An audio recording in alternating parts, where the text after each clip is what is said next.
Unfortunately, for some reason, was not able to upload the full video, so I had to split it into two parts. So this will be the first 6 albums, and then the next video, tomorrow's video, will be the top 10. I apologize, but was having problems. Anyways, on to the video. I want to give a quick shout out. I did not mention his name, to Dave Fridman, Fridmann, who produced, I think, all of these albums except maybe for King's Mouth. His production is amazing. At times noisy and in the red and abrasive, but I think that's the intent. At times crystal clear, like the bass always comes through the drums. I love the way these sound. Even when I don't like what they're going for, I know that they've achieved what I think they are going for. I don't think there's ever a failure on that front. So mad props to that man. Thank you very much for producing them and helping these create these soundscapes, which I think are so fantastic. So anyways, yeah, now on to the Flaming Lips. What's up, people? My name is Shaggy, the Opinionated Hippie. Today, we're discussing easily the greatest psych rock band ever to come out of the state of Oklahoma here in the United States. Probably one of the best psych rock bands of the last 30 years, American psych rock bands, and arguably one of the greatest American psych rock bands of all time. And of course, we're talking about the Flaming Lips. You guys know how to read. I started this channel to only do all things Frank Zappa. How did we get to the Flaming Lips? Well, Zappa and the Mothers played in Berlin, I believe it was, but they played in Germany in 1968. And I think the story goes that members of current or future bands, important German bands such as Kahn and I think Faust, maybe Noir, I do not know. But members of these bands who would go on to like sort of define krautrock and define a very specific genre of music, saw Frank play, and especially the drumming style in particular, like inspired them, and they went on and they did amazing things with their own music. Well, when the Flaming Lips were recording in a Priest-Driven Ambulance, one of the albums on this list, they decided to cover a Kahn song called Mushroom Head. Only they had not heard the song in who knows how long, and so they decided to just tried to replicate the music and come up with their own lyrics, and it became the song Take Me to Mars. And so that was their attempt to cover a Kahn song without actually listening to or doing the lyrics of a Kahn song. So anyways, Kahn. That is how we get from Frank to the Flaming Lips. There's probably other connections out there, but I'm going with that one. Yeah, an amazing band. 15 studio albums that I'm going to do. I'm not doing any of their soundtracks. I'm not doing all their weird with friends things that they've done. But I am going to do a song video, and then I am going to do a third video that addresses all the miscellaneous stuff, because there is a lot of miscellaneous stuff in their catalog.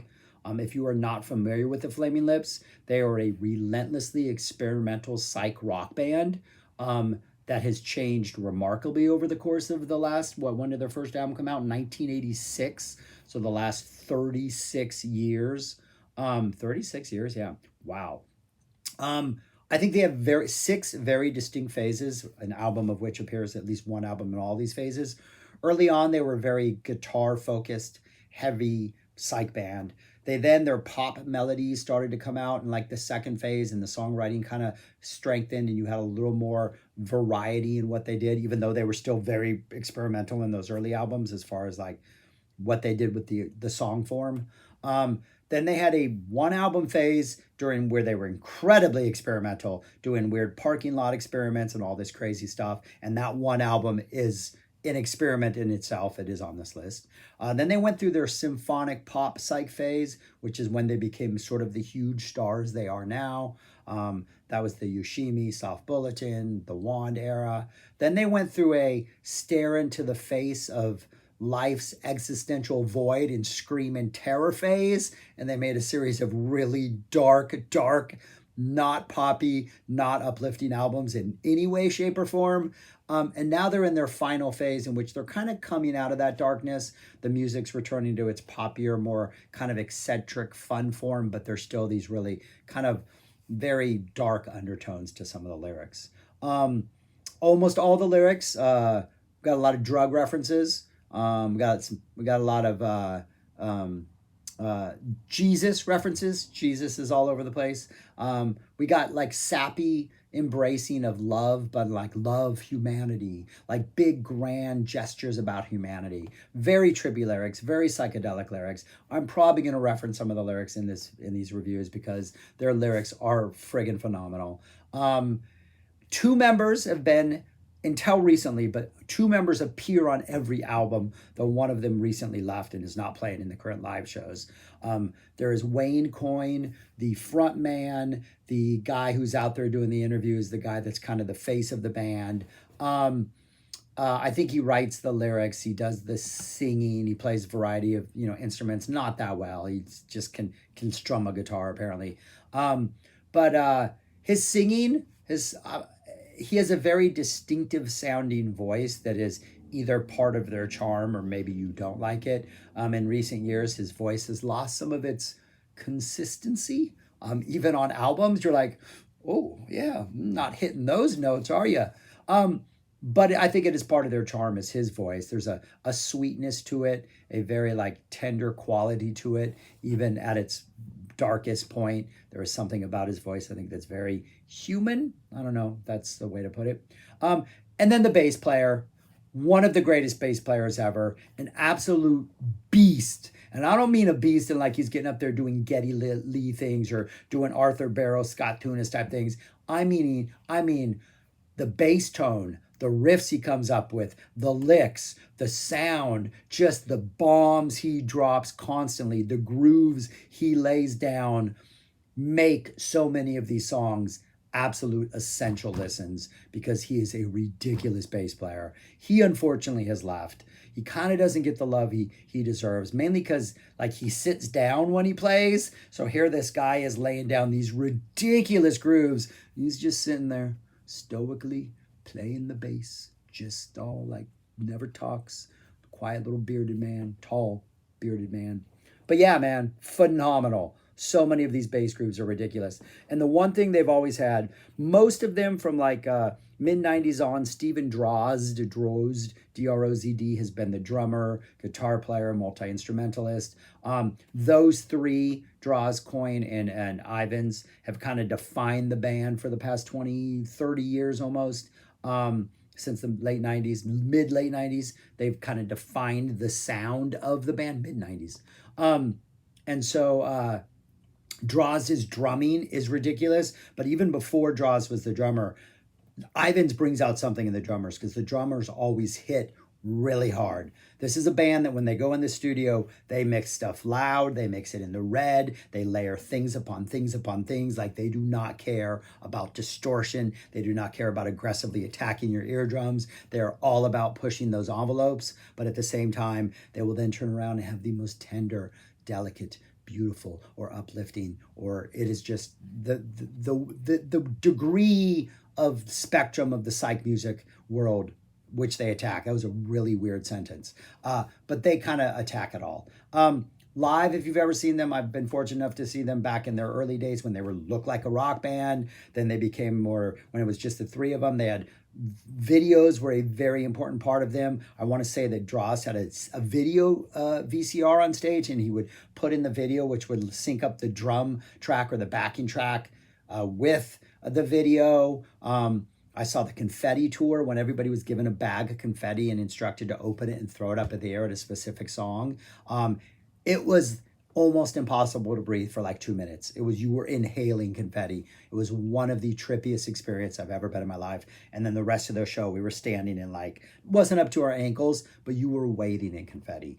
There was the headphone show when if you wanted, you could get headphones and you could listen in stereo while it was coming over the loudspeakers. And so it was just, the sound was ridiculous.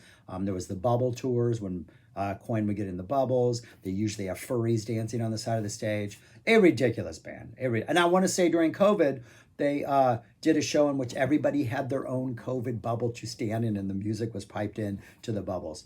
Ridiculously experimental. And when I get to the third video, they have they have a 24-hour song. They have all this crazy stuff that they've done. But anyways, we're just going to get on to these 15 albums. All of them are good.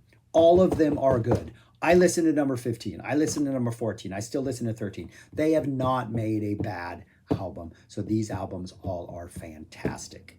Also, I'm talking way too long even before getting to an album. One last thing, their best song is not on any of those albums. My favorite song of theirs came from a soundtrack. You can find it on that soundtrack. I think it's the second song on the soundtrack. The name of the song is SpongeBob and Patrick Confront the Psychic Wall of Energy.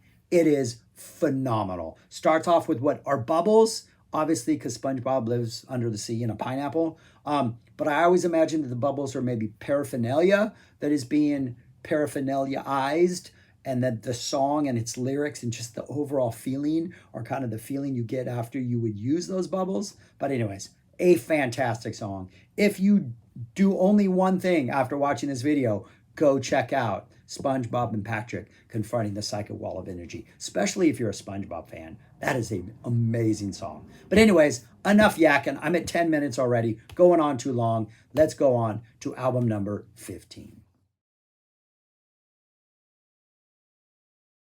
Album number 15 is their debut album. Here it is.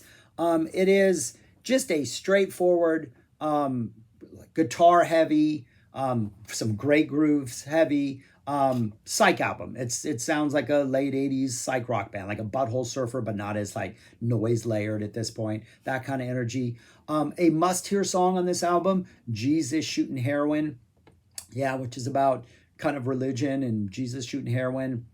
It's one of those slow burner, kind of intense psych songs that has this, just goes into this amazing,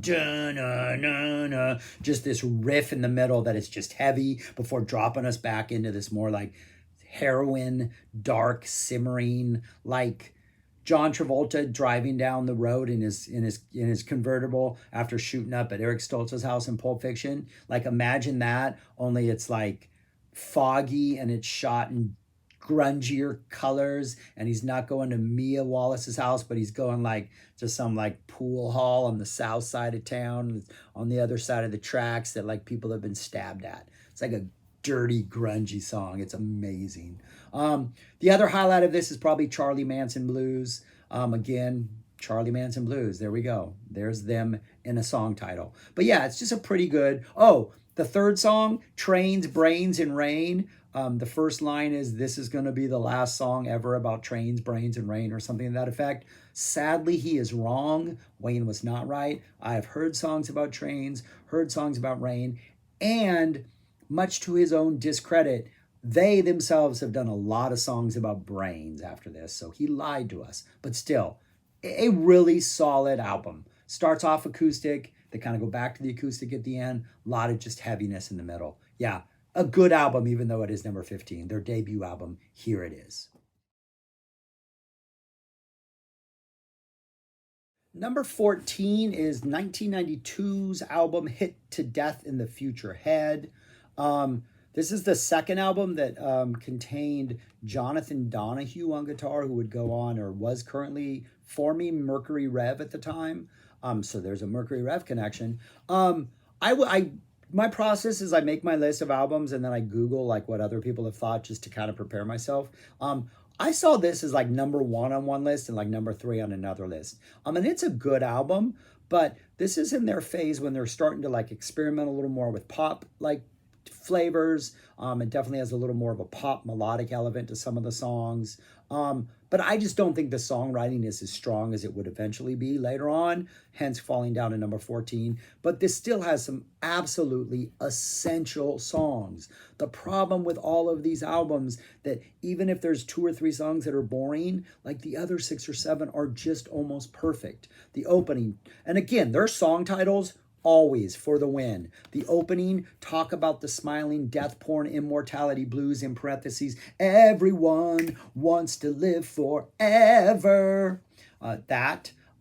Hit me like you did the first time, hit me like you did the first time. And the phenomenal Halloween on the Barbary Coast, which is just, yeah, it is just a huge sounding song with a guitar riff that is just devastating. And then there's a nice little acoustic number, You Have to Be Joking, parentheses, Autopsy of the Devil's Brain. That's kind of like one of those that is even sort of relevant now. The lyrics are something like, "You have to be joking, I can't believe the thing you did," or just like being utterly appalled at the acts of somebody and just being like, no, man, you got to be joking. You don't act like that. Kind of a relevant thing I've experienced a lot lately, just in the world. But yeah, not a bad song on here. The closing Hold Your Head is a nice little softer number that I like. Songs like The Sun and Ginger Nail Afternoon have these moments of brightness in them, but I don't think the songwriting is ultimately as good as it would eventually be. And then the kicker on the CD, there's 30 minutes of static bouncing back and forth. It goes from speaker to speaker, this burst of like static or noise. And it reminds me, what I think it is like, if you have like an old school record player, it's sometimes the ones that would not like reset, the needle would get to that end of the song, that last song, and it would just like skip in that final groove. So I always thought that was them trying to simulate that, but with like noise or CD technology. But that's kind of what it feels like. And it goes on for 30 minutes, man. So yeah, solid album, good album. I still listen to it. It's just everything else is better. This is number 14, Hit to Death in the Future Head. Number 13 is their most recent album. Came out on 9/11, which here in the States means something. 2020, American Head. Not sure what that's supposed to reference. The last album, sadly, with Michael Ivins. Drozd is here, plus they have a whole bunch of other members, Wayne, of course. This is them definitely coming out of sort of the funk that they had been in for their dark existential terror period. And so you have some brighter melodies, some brighter moments. Maybe not as much optimism. The lyrics are still kind of depressing at times and kind of dark, but I think the overall flavors are much more uplifting than they had been in previous albums.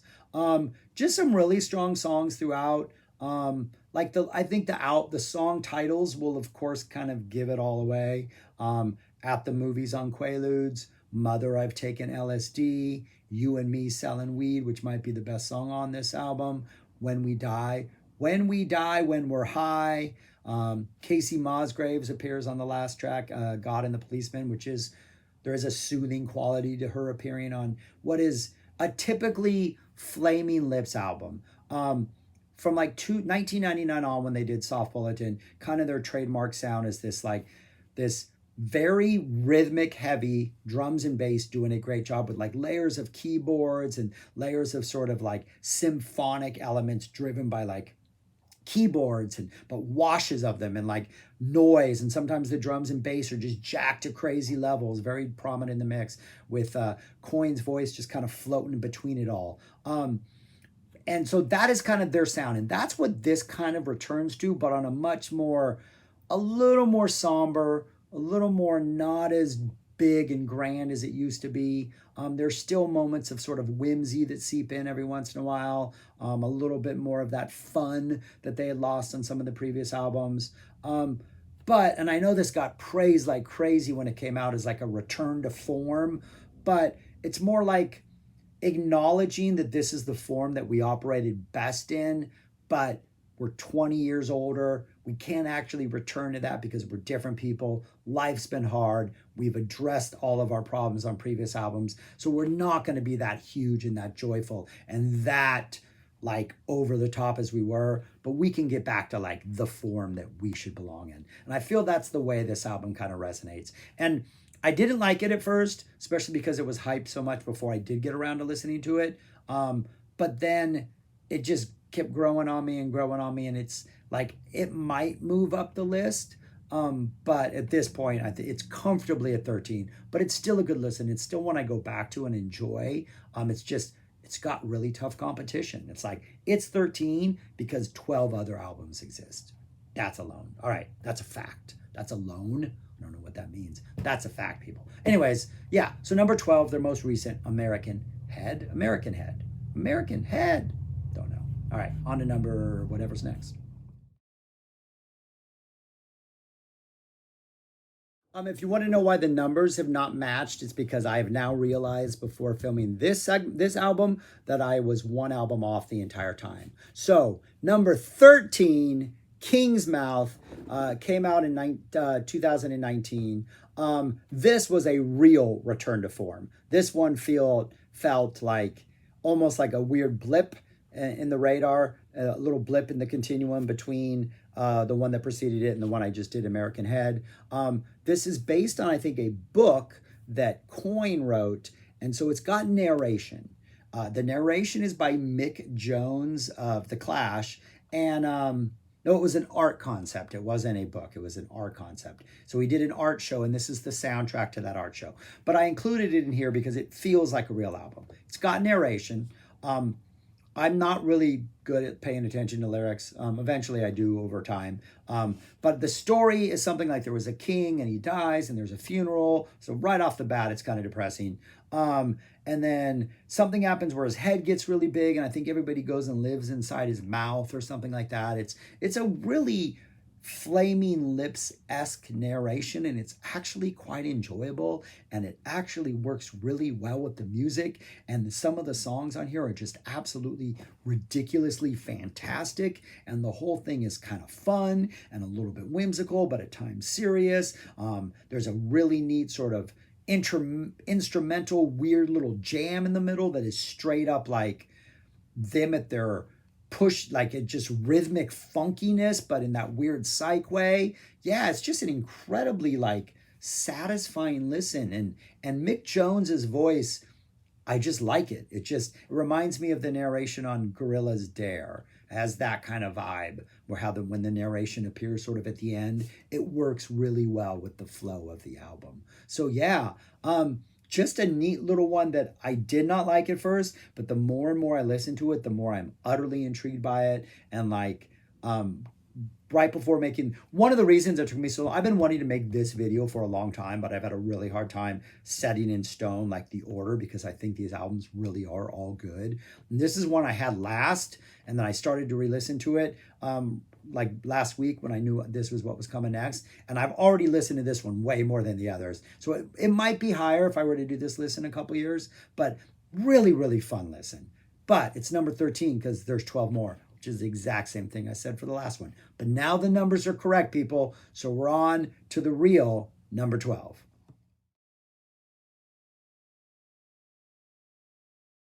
Number 12, Zaireeka.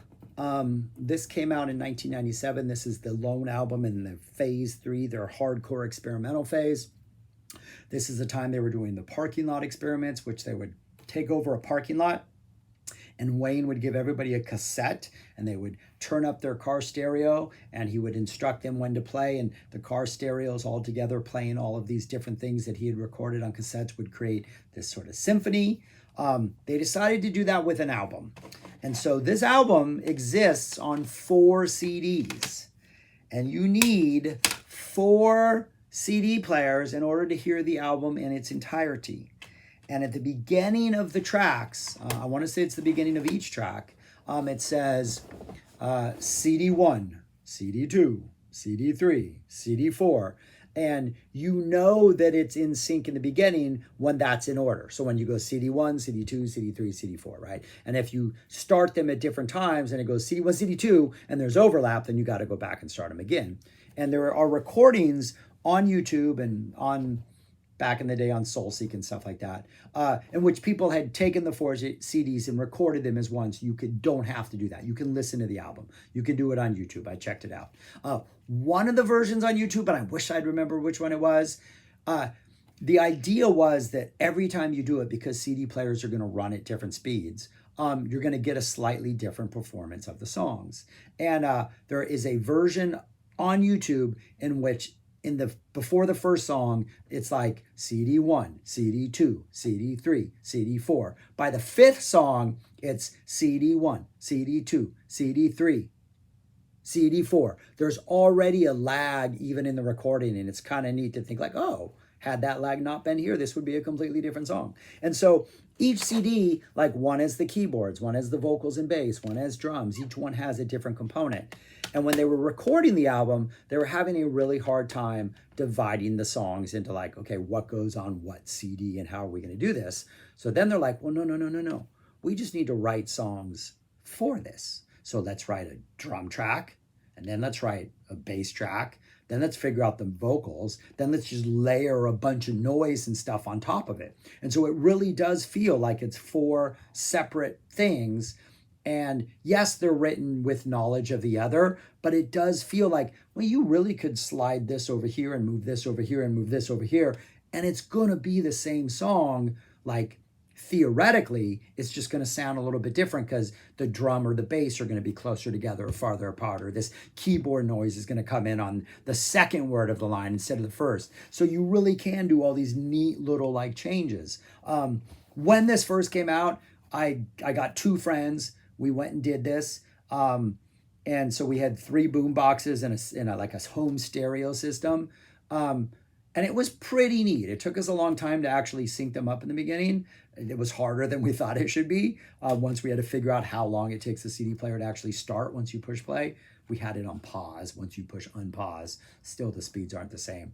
But we would notice, like, by the end, by track 8, it would be like, oh no, there's a bigger gap, or that one's stepping on that one's toes. And then we also realized that it sounds a lot different when you put CD1 into the big speaker as opposed to CD4 in the big speaker. So it was actually a lot of fun. That being said, this is them at their loudest, most abrasive. The songs are noisy. At times there's a huge drum attack. I think it's track 6 or 6 that is the warning, like there is a high piercing noise in this. Make sure you don't listen to this track too often because you may faint or feel nauseous. It is an aggressive, ugly album. Like, they're not trying to make pretty music. They're making noise so that if your CD players are off for like 30 seconds, it's not going to make a difference. But there's some really good songs. The opening track is good. Riding to Work in the year 2025. You're Invisible Now. They actually did that live. 35,000 Feet of Despair kind of feels like that. My favorite track, the 10-minute A Machine in India, which is just sort of this like long, hypnotic, just relentless sort of steady march of like noise for like 10 plus minutes. And then the closing big old bug is The New Baby Now. Wayne is telling a story about this dog they had, and there's like this really beautiful sort of coda at the end, but they're tweaking with his like words as they're doing it. And it's just it is a really interesting, compelling listen. I do think a little more of the attraction of it is the fact that I know the theory behind it, and it's interesting to like experience like, wow, what would this sound like if the tracks were off a little bit? But anyways, yeah, it's definitely not beautiful music. It's definitely not pretty music. It is them embracing the sort of butthole surfers, noise, attack, loud, all instruments in the red mentality for the course of like 45 minutes with little hints of beauty thrown in. But yeah, that's this one, Zaireeka. Just a phenomenal experiment, a phenomenal album, a brilliant idea. And there's instructions in the book about how to do it and, you know, how to push play and all that stuff. What an experience. What a great band. But that is number 12, Zaireeka. Number 11, 2013's The Terror. This is sort of the abyss of their psych explorations.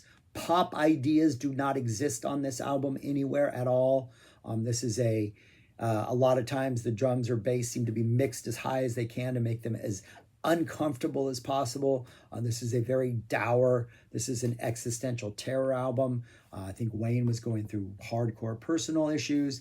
Drost has been a long time addicted to heroin and been struggling with that. And they are confronting those things. They are questioning whether or not love is real. They are facing and just full on like dealing with the horrors of life and just putting it out there. And this is the one instance in which the lyrics and the music are equally as depressing and equally as challenging, and they're not giving you any rays of sunshine in here at all. But it's a compelling listen. Because I love this album when it came out. It would have been ranked much higher like 9 years ago. But just because it was so challenging and I had so much respect for them going in this direction, but still maintaining an essential Flaming Lips psych sound. But over the years, I'm just like, it's too hard to listen to, man. It really is. It's a downer. There are great moments on here.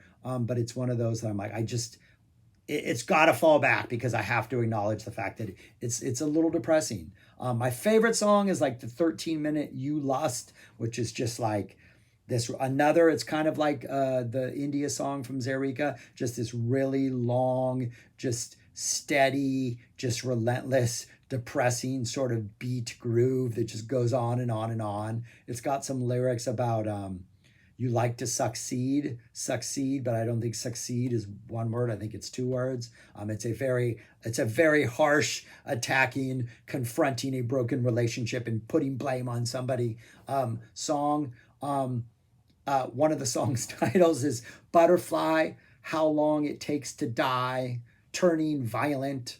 Yeah, it's just not a. And the first song, "Look, the Sun is Rising." I guess the drum attack in the beginning is the sound of the rising sun, but it doesn't really make you feel comfortable or welcome.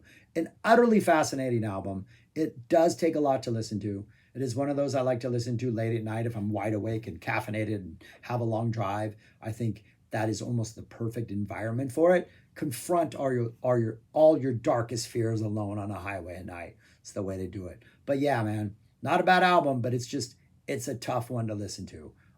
Whatever number we're on, The Terror. And those are the first 6 videos, albums in this video. I'm not going to say anything else. You know how to comment if you want to comment on those 6.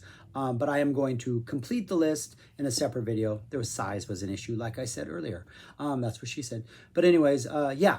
Anyways, thanks for watching. Comment about these 6, and then the next video will have the top 10. Peace, y'all, and see you next time.